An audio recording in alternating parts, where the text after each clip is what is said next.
Струмица е повторно на врвот најзагадени градови во државата. Владата ги активираше мерките против аерозагадувањето за градот во кои изминатите денови. Вредноста на PM10 частичките не падна под 180 микрограми на метар кубен. Во услови кога воздухот е буквално отровен, ретко да сретнете граѓани со заштитни маски. Во струмичките продавници велат дека интересот за нив е многу слаб. И ги носат, има интерес, меѓутоа не е задоволително.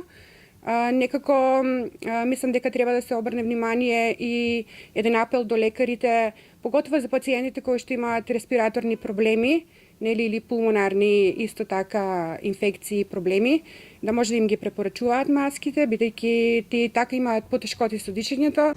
Граѓаните велат дека слабо се запознаени со функцијата на заштитните маски, а и не веруваат во нивната ефикасност.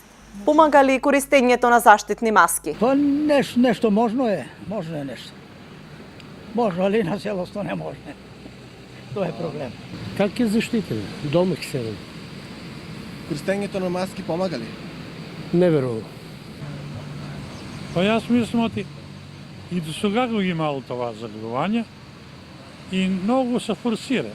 Не е баш така како ќе кажуват, заштитуване нема, зимно време ќе е така. А користењето на маски помага ли? Не сум употребувал, може би требало. И најарно, ние старите и сите други да се седат дома. Загадувањето на воздухот станува еден од најгорливите проблеми на Струмица. Општината најавува субвенционирање на зелени фасади на зградите и укинување на приклучната такса за газ. Но овие мерки ќе може да се применат најверојатно следната грејна сезона.